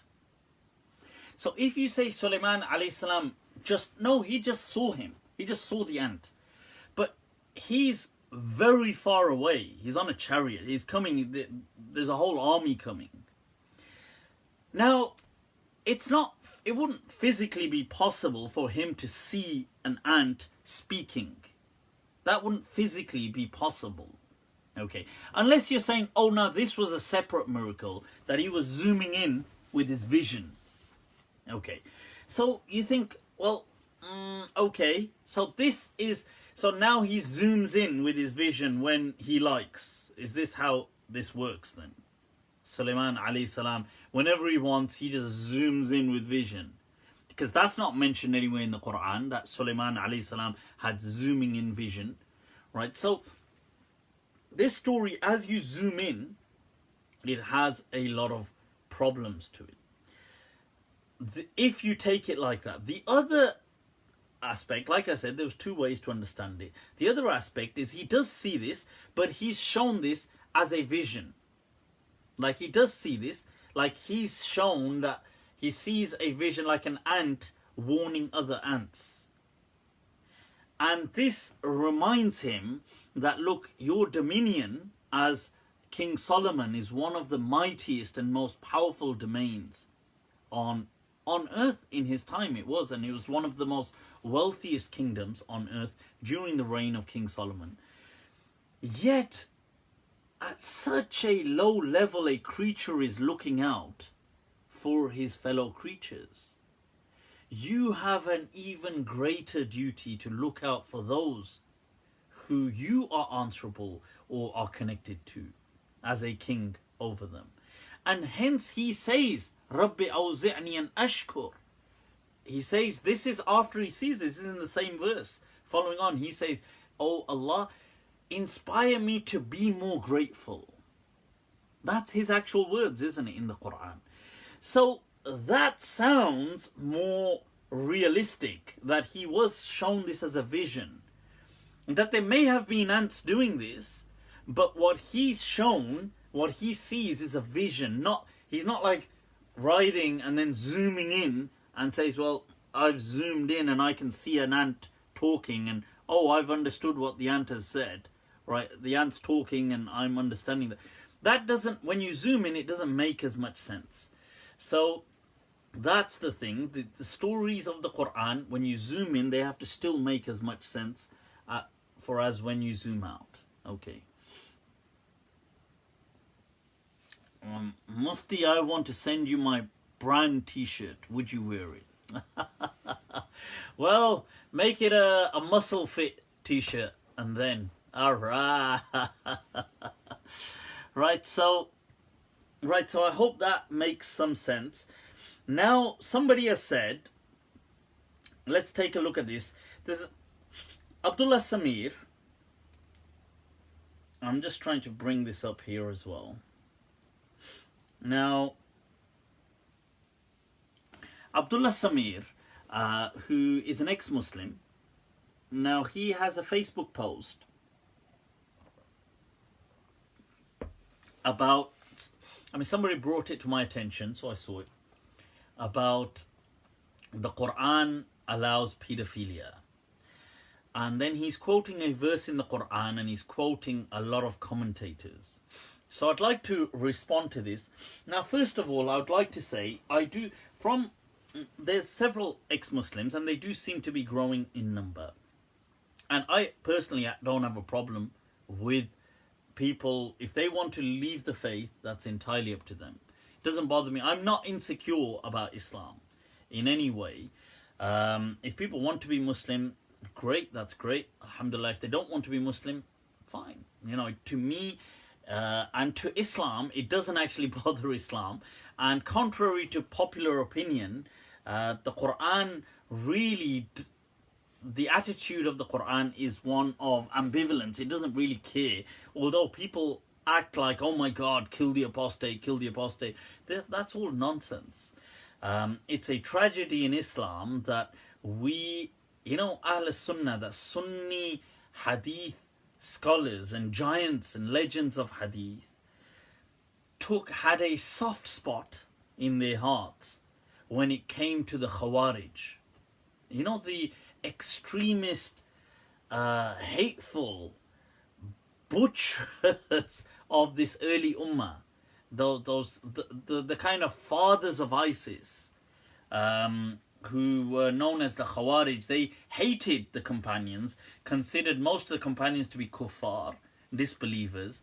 They are the people who eventually martyred Sayyidina Ali radiallahu an, and they tried to kill Sayyidina Muawiyah radiallahu an. They tried to kill Amr ibn al-As radiallahu an. They didn't manage to kill them successfully, but they killed other people and they butchered people. They were ruthless, the Khawarij. They were the first major internal threat that Islam faced. Now, the tragedy is that Sunni Hadith giants and legends seem to have had I don't know why, but a soft spot in their heart when it came to the Khawarij. Like, they seem to accept their stuff. And they seem to say, oh yeah, but they're okay. But you see, now this is interesting. But if it was a Shia, a lot of the times they wouldn't. They would be very vocal against the Shia later on. Or they were very vocal against the Mu'tazila. Or they were very vocal against people who said the Quran was created, for example. But when it came to the Khawarij, who considered it okay to shed blood and kill people and do all of this, they seem to be kind of like, yeah, but he's a good guy, But I'm serious, like Ikramah is a Khawarij, he's from the Khawarij. And he transmits this hadith, that whosoever, he's the sole transmitter of this hadith in Bukhari, that whosoever changes his religion, kill him.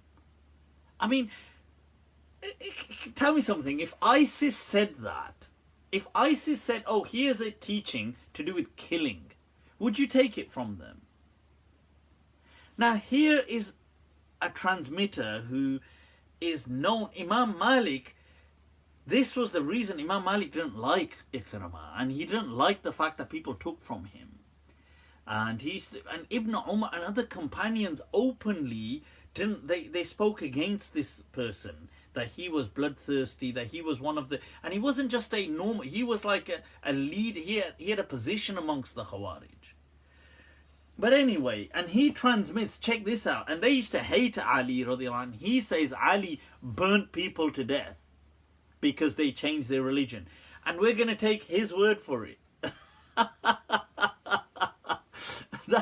But anyway, so that's on us as Muslims we've kind of slipped up on that. But anyway, I wanted to say that, look, Abdullah Samir, before I get sidetracked too much, I actually think, I do feel he's genuine. I do have respect for him like that. Because I feel that, look, if people are genuine in their search, then let them search, wherever that search takes them. If they're genuine in their thing. Some people, sometimes you come across them, ex-Muslims, they can be very kind of vile, very toxic, very kind of bitter, hateful, spiteful, vindictive towards Islam. Any opportunity they get, they hate, and always a straw man effect and stuff like this. They do a lot of that. And there are a lot of ex-Muslims, but I'm just saying the vibe I get generally, and I don't follow him that closely, but the vibe I get whenever I do see some posts from Abdullah Samir are usually that he's trying to be fair. This is what I feel usually. Now, so he's put this post. So the reason why am I saying this is I'm against any, like, I want to respond to this. I want to show that that's not true. The Quran does not permit pedophilia. And I will show that in a moment. But I want to also highlight this is not about, like, what I don't want to see is people attacking him as a person. Attack the argument, but not the person. Okay. So that's really important. And that is from the adab. That is from the character of the Prophet as well. You know, that this, if we claim to be Muslim, then we ought to be showing a good example. You know, if we are saying that the Messenger of Allah was rahmatan lil alameen, he was a paragon of mercy for the whole world, then we ought to be demonstrating that. The onus is on us, not on non-Muslims, to prove that. We ought to be championing that kind of behavior. So, okay, now, right, so this is the verse of the Quran. So we've got Surah Al-Talaq, which is in the 28th juz. Now it begins, Bismillah ar-Rahman ar-Rahim, Ya ayyuhan nabiyyu idha tallaqtumun nisa. Okay, so it's addressing the Prophet, but by extension people, that when you divorce women, فَطَلِّقُوهُنَّ لِعِدَّتِهِنَّ, that divorce them for their iddah. Is that in line with, an iddah is a kind of, it's a post-marital cycle. So it's like it's usually, it can be 1 menstrual cycle to 3 menstrual cycles. It's a certain period of time ranging from 1 month to 3 months, in which usually it was to see if the woman was still pregnant. If she was, then this and certain rights and these kind of things. Especially, as you can imagine, it was like a system set up for that. There were many other wisdoms to it as well. It also prevented a lot of suspicion. It prevented a lot of social unrest, because sometimes when relationships broke up, people would feel that, oh, you know, was so-and-so trying to have an affair with my wife, or is she like this? And sometimes when people divorce, if they immediately remarried, it may have led to some kind of fighting and things like this in the past. I mean, even now, but especially in that kind of a society, a warrior society. So there was an iddah that was placed there that had many social benefits, in addition to it allowed to verify whether there was a pregnancy or not and stuff like this. So, okay. So Allah mentions that give the talaq for the iddah, right? And then this verse goes on. Now, right, we move on to, it's speaking about the iddah. So, sorry, just to explain, Allah says, وَأَحْصُ الْعِدَّةِ, and take the iddah into consideration, enumerate as in keep, measure it. Like be precise, with as precise as possible with the iddah. Now, and then Allah mentions, لَا تُخْرِجُوهُنَّ مِن بُيُوتِهِنَّ وَلَا يَخْرُجْنَ, that, but they are entitled to lodging, they're entitled to live in that house as long as they have their iddah. So imagine a relationship was over. Now, so let's say it's over now, so the woman is going to move on. But she doesn't have to get up and leave straight away. She's entitled to stay, to sort her stuff out, at least during the iddah. Now, and it will go on and speak about, well, what if she was pregnant? But, so it's trying to say that you, لَا تُخْرِجُوهُنَّ مِن بُيُوتِهِنَّ, don't throw them out of the homes. Okay, let them stay there. And then it mentions if there's certain other issues. فَإِذَا بَلَغْنَ أَجَلَهُنَّ فَأَمْسِكُهُنَّ, but when they reach the time that the iddah has finished, فَأَمْسِكُهُنَّ, either reconcile, بِمَعْرُوف, with kindness, أَوْ فَارِقُوهُنَّ بِمَعْرُوف, or leave them, separate, with kindness. This is the verse of the Quran, right?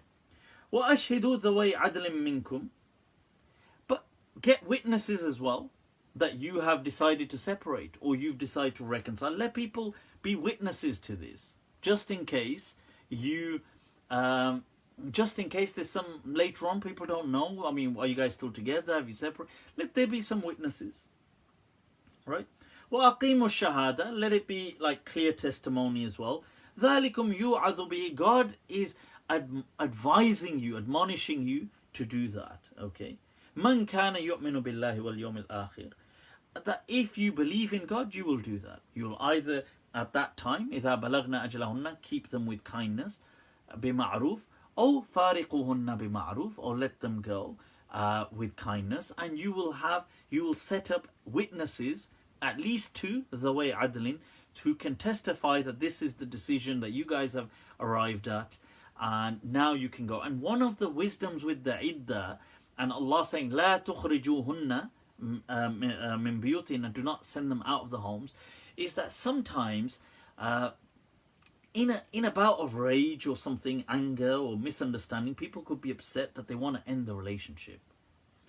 But you see, when you live like isolated lives, but you're still there, the woman is still there, the husband is still there, but they're living their own lives during the iddah.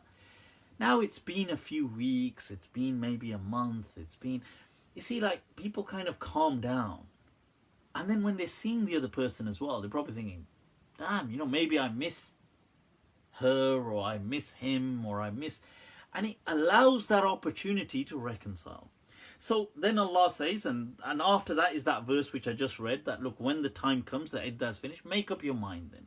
Are you, because don't let it go on. Do you want to reconcile, not, or set about witnesses, okay?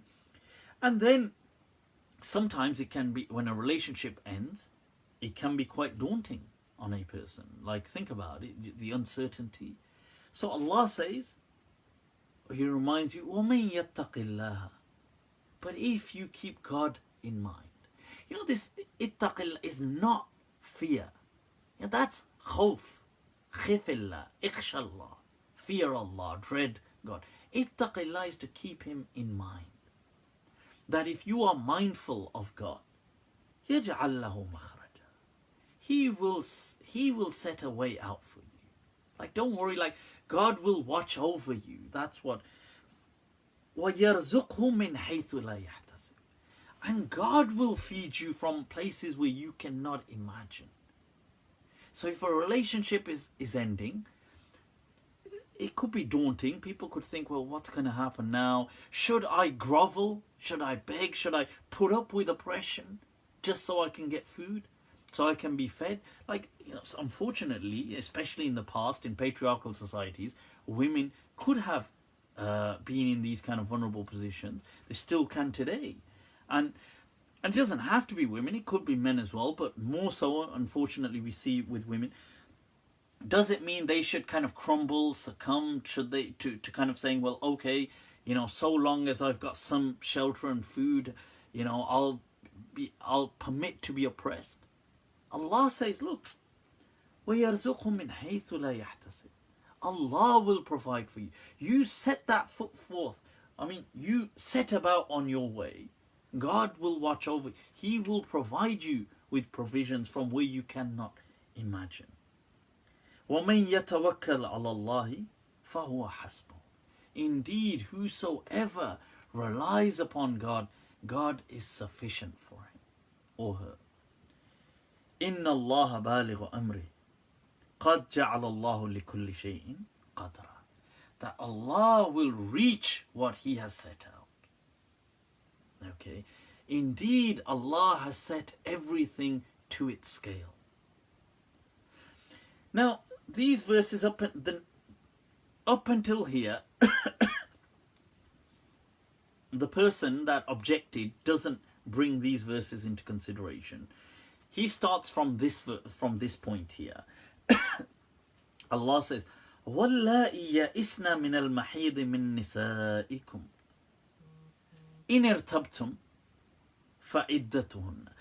And those women, by the way, who had reached their menopause, right? So, but here it doesn't say menopause, it says who had despaired from their menstrual cycle. يَئِسْنَ. Those women who had despaired from their menstrual cycle, in irtabtum, if you are in doubt. Now here there was a question, what if you are in doubt about what? So the Mufassirin are in two camps about what this means. When God is saying, if you are in doubt, because He's not saying this to the women, in irtabtum, to the men, it's a masculine pronoun, plural. It's not in irtabtunna, that would be to the women.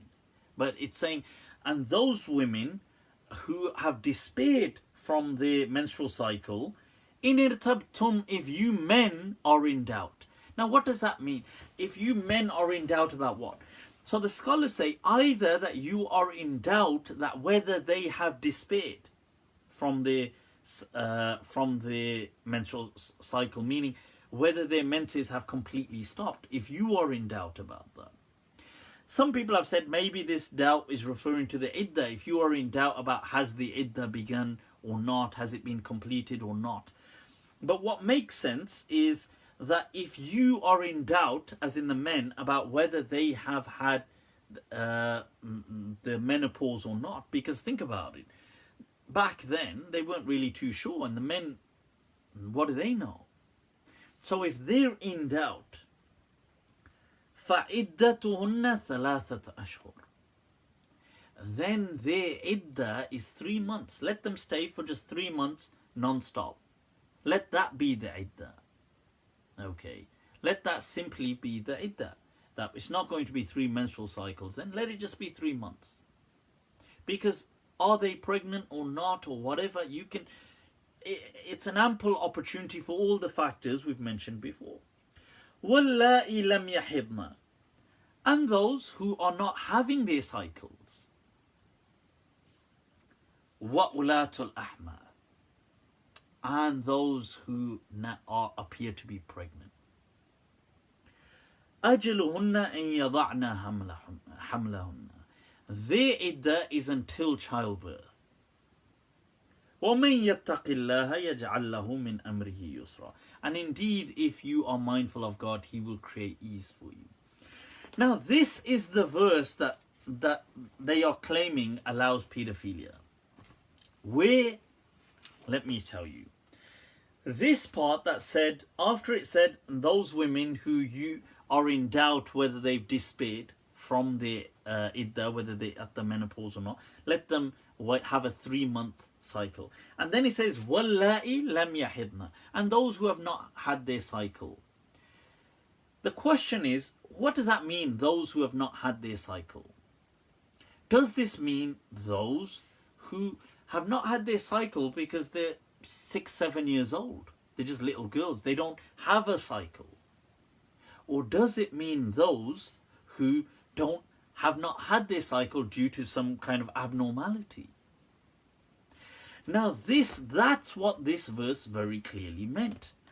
You will see people, for example, Abu Hayyan, he mentions how it's very clear that this verse, because this verse, those who have not had their cycle, how would a woman have not had her cycle? Because there's many women who have abnormal cycles. There's many women who do not, either it could be for an illness or it could just be for some abnormality of their cycles, that they don't have menstrual cycles. And he mentions that, Abu Hayyan mentions that it's women for an illah. It mentions them. Now you will see other people, Ibn Ashur mentions that this is simply a follow-on from those women who you are in doubt about, have they despaired. It's the follow-on from that. Ibn Ashur, the great Mufti of the Grand Mufti of the Maliki, the great Mujtahid of the 20th century, he writes, this is just atf upon Al-La'iya Isna. Those women who you are in doubt about whether they have reached a menopause or not, then let them sit for 3 months. And those women who do not have cycles, he's saying this is simply just an atf. This is just a follow-on. And it's just a description of those women. Now, meaning even if they are not at their menopause, but they do not have their cycles, then let them sit 3 months. That's the most important thing. Then you have other scholars like Tha'labi. He mentions that the hadith, the sababun nuzul for this, he mentions that the sababun nuzul to do with this verse was to do with women, a woman that was divorced during her menstrual cycle. And the Prophet told the person off and said, you don't divorce them during, you wait and then you divorce them. And that's why this verse was revealed. And he doesn't, Samarqandi in his tafsir mentions this is simply talking about women and nisa who don't menstruate. That's the tafsir he gives. Abu Sa'ud, he mentions in his tafsir that and he mentions no mention of anything to do with girls, little girls or anything. He just says it's to do with women, old age, stuff like that. Now, once again, Ibn Atiyah, the same thing. You know, it's just women, old age, those women who don't menstruate, stuff like this. Now, do we have a problem? First of all, what is the challenge? Because I want to steel man, not straw man, these people's arguments. To steel man their arguments. You see, the problem is many mufassirin, many of our scholars of the past, they have been part of the problem. Now, they are great people. We do love them, adore them for all the great work they've done. However, where they've made a mistake, they've made a mistake. Now, many ulama, and we're not talking about people, remember, we're talking about people who are still hundreds of years after the Prophet. But many scholars, so many hundred years after the Prophet, them in their books have written in their tafsirs, Ibn Kathir, for example, Qurtubi, for example, Suyuti, who's like 1,000 years after the Prophet, like people like that have written in their tafsir, oh, this can also include little girls. They have written this. We utterly condemn that, utterly disagree. It makes no sense. Right now, because these scholars have said it does not mean that the Quran said it. The Quran simply said those who do not have this, who have not had their cycle. Now, how do we know, first of all, the Quran was speaking not, because to be fair to the ex-Muslims, they could say, oh, look, but Qurtubi said so, Ibn Kathir said so, Ibn al-Qayyim said so, Jalaluddin Suyuti said so. So surely, how, you know, what's your evidence? And this doesn't refer to little girls. Okay. Evidence? Evidence will give you. It's as though these verses would have known of this challenge. That it's as though we go back to the very beginning of these verses that I read to you just as we opened up this section. Ya ayyuhan nabi, idha talaqtum. O Prophet, when you divorce, an-nisa, women, not girls, nisa, not banat, not jariyat, not jawari, we're not talking, it didn't even say azwajakum, it didn't even say your wives, it said women. Nobody refers, you do not refer to a 6-year-old girl as a woman, or a 7-year-old girl, or an 8-year-old girl. And if they say, and let's what could be a counter argument that they might bring up? They might say, oh well, you know, in the past, because young people, they were doing, you know, they were robbed of their their kind of infant stages, and childhood was kind of robbed from them. Therefore, they were treated like mini adults. So because of that, we're going to say linguistically we can use this. Then I ask you, if that be the case, then them being robbed of their childhood was equal for boys and girls. So show me where boys are called rijal. Where do you call, ever, show me where they called boys rijal, men. They don't. Because neither do they call banat nisa. They don't call girls women. Now, here, Allah begins by saying, إِذَا طَلَّقْتُمُ النِّسَاءَ, when you divorce women. And the whole verses are simply speaking about the divorce and the iddah. If you reconcile, if you don't reconcile, how long should they wait? They should wait 3 months. What if the menstrual cycle isn't so apparent? What if you're not so sure? What if they don't have regular cycles? What if they're pregnant? What should you do? Now tell me, if they're trying to say this was a little girl, why would you think that the little girl was pregnant anyway? Why would they think that? They wouldn't think that a 6-year-old was pregnant anyway. So what would be the purpose of saying, oh, let her sit in iddah, just in case? Because straight after it, Allah says, and وَأُولَاتُ الْأَحْمَالِ أَجْلُهُنَّ, and if they have pregnancy, then it's till childbirth. If you thought it's a child, then you wouldn't be expecting the child to be pregnant. So this is stupid. But yes, we have to accept that unfortunately some scholars, and there's been quite a few Muslim scholars, have written that in their books. It's not in the Quran. It's not in the Sunnah. It's, if you look at the whole verses of the Quran, the verses of the Quran that I've read them verse by verse and demonstrate and shown to you, that look, it's very clear what the verses are speaking about.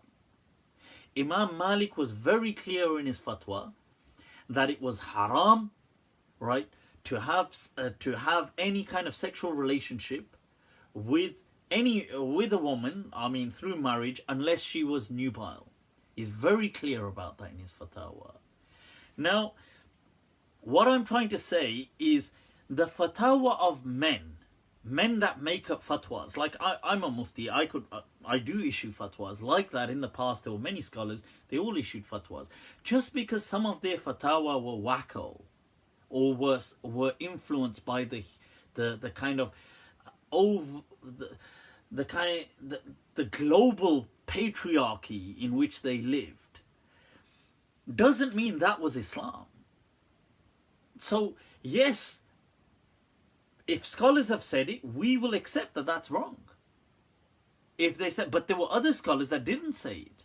Ibn Ashur, I highlighted these Mufassirin that demonstrate, they don't mention some of the Samarkandi, it's only about old women. You see Abu Hayyan highlighting, although he says some people have said about this being young age, but he says about, it's about illness, people that don't get. And Nasafi quotes him as well on, Lucy also quotes him on that. But yes, just because scholars have said things like that, wherever they've been wrong, we'll accept that they were wrong, but that is not Allah and it is not His Messenger, and that is men and their opinions who are subject and influenced by their day and age. So I hope that sheds some light. The Quran categorically addresses the wives here, divorce, as women, because they are women at that stage. Right? It does not say banat, it does not say fatayat. Even in this case, it could have said fatayat, to be fair, because fatayat can still be girls in their late teens and things like this, but here it actually addressed them as women. Okay, so, and you definitely in Arabic do not refer to little girls as women, just as you do not refer to little boys, awlad, as a rijal. Right, so I hope that sheds enough light. So where you've got, and there's an usuli principle that where something is mutashabih. So you've got this verse here saying that, and those who do not have their cycle. Now, one apparent reason, if you said that to somebody, you'd think, oh, abnormality. You know, like if I said, oh, right, so there's this girl, she doesn't have her menstrual cycle. The first thing that would come to your mind is, okay, like some abnormality. You wouldn't first of all think, like if I said that to you now, you wouldn't think, a 7-year-old. Like you wouldn't think I'd be saying that, because that's just stupid. But now, so the apparent would be, so some abnormality. Now, you could extract a meaning from that by saying, and I guess underage girls also don't have menstrual cycles, which is true, they don't as well. So you've got a mutashabih, something that can go in multiple directions.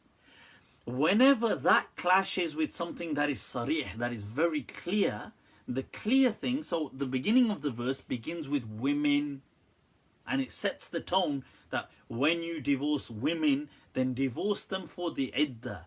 Count the iddah, measure it, make sure you cannot throw them out their homes. If you reconcile once the iddah is up, do this, do that. It begins with women, which is clear. So whenever there's a slight challenge between something that may go one of two ways, it has some, let's say there's some level of ambiguity, right? And there's something clear, the clear always overrides. That's a clear usuli principle. So here the term nisa is clear. It is sarih. This is not something that is, in any way ambiguous. The other verse, although it's clear, personally it's clear to me, it's probably clear to many people, but I can accept that, okay, fine, if you just took that as an isolated understanding, you could say, yeah, well, young girls don't also have their menstrual cycle, so we're going to include them. But then that's clearly cancelled out, that understanding is by the beginning of the verse, nisa, women. I hope this makes sense to you guys. I hope it's shed some light. I wanted to explain that as I felt a duty, because there were many Muslims, I'm sure there are many, who may now be confused if they've come across certain people saying that the Quran allows pedophilia. It does not. Okay, so I hope that's of some help, guys. Let's wrap it up. It's been over 2 hours right now, and like I said, there are Muslims, unfortunately, that will drop us in in this mess, right? Because this is the problem, isn't it? Because they will then say things like, oh, no, it's okay. It's like the conversation I said earlier on. I was speaking to a person and he said, well, it's okay to, it's not a sin to force, to have coercive sex with your wife. And I was like, what on earth are you on about? Of course it's it's haram. And the person's like, no, it's not.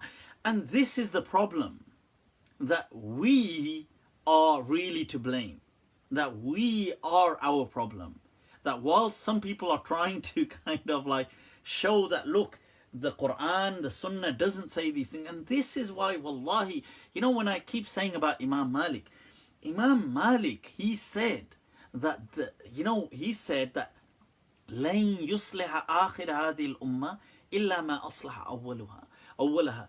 That the last of this ummah, what will save it, is the same attitude, the same approach that saved the first of this ummah, that kind of made it for the first of this ummah. And what made it for the first of this ummah was that they were independent. They didn't feel obliged just because. So you see tabi'een, just because a companion said something, he will still challenge the understanding. And just because the tabi'i said it, the tabi'ut tabi'i, like Imam Malik, will challenge his understanding. They still respect the person, but they challenged the view if it contradicted the core, the essence of the deen to them. And that's what Imam Malik said will save those who come at the end of this ummah. And that is us. We need to, yes, look, these scholars were great people, but they were human. They lived in a political day and age where they saw things as normal. And maybe around them, they probably thought they lived in these kind of, on many occasions, in oppressive patriarchies. In some occasions, maybe not, but in others, yes. Maybe they lived in the medieval ages. There was a lot of misogyny. So to them, oh yes, sure, who cares? But we now do not live in that. We can remove those blinkers, like Imam Malik said, like the early people of this ummah, and examine the text and say, whoa. This is your culture. This is your baggage from the medieval age. You can keep that. You can't check that in. Okay, you're going to have to carry that with you. This, the Quran, Sunnah, fine, we'll take that. So I hope that's of some understanding, people. Right, I'm going to leave you to it, inshallah. Any issues, reach out to me. Facebook, Messenger. Messenger is sometimes better than the other Facebook messages, but you can use either. And just Messenger allows me to send voice notes. Now that Instagram also allows voice notes, it's much more helpful. Instagram, it's Mufti Abu Layth. Snapchat as well, but Snapchat sometimes I'm just so distracted. It's Malm 2014. Other than that, people, take very good care of yourselves. Inshallah, much love as always. Mwah! Right, stay laughing, stay smiling, people. Right, spread that message of hope and love. That is really, really so important in our day and age. Over and out, people. Assalamu alaikum wa rahmatullahi ta'ala wa barakatuh.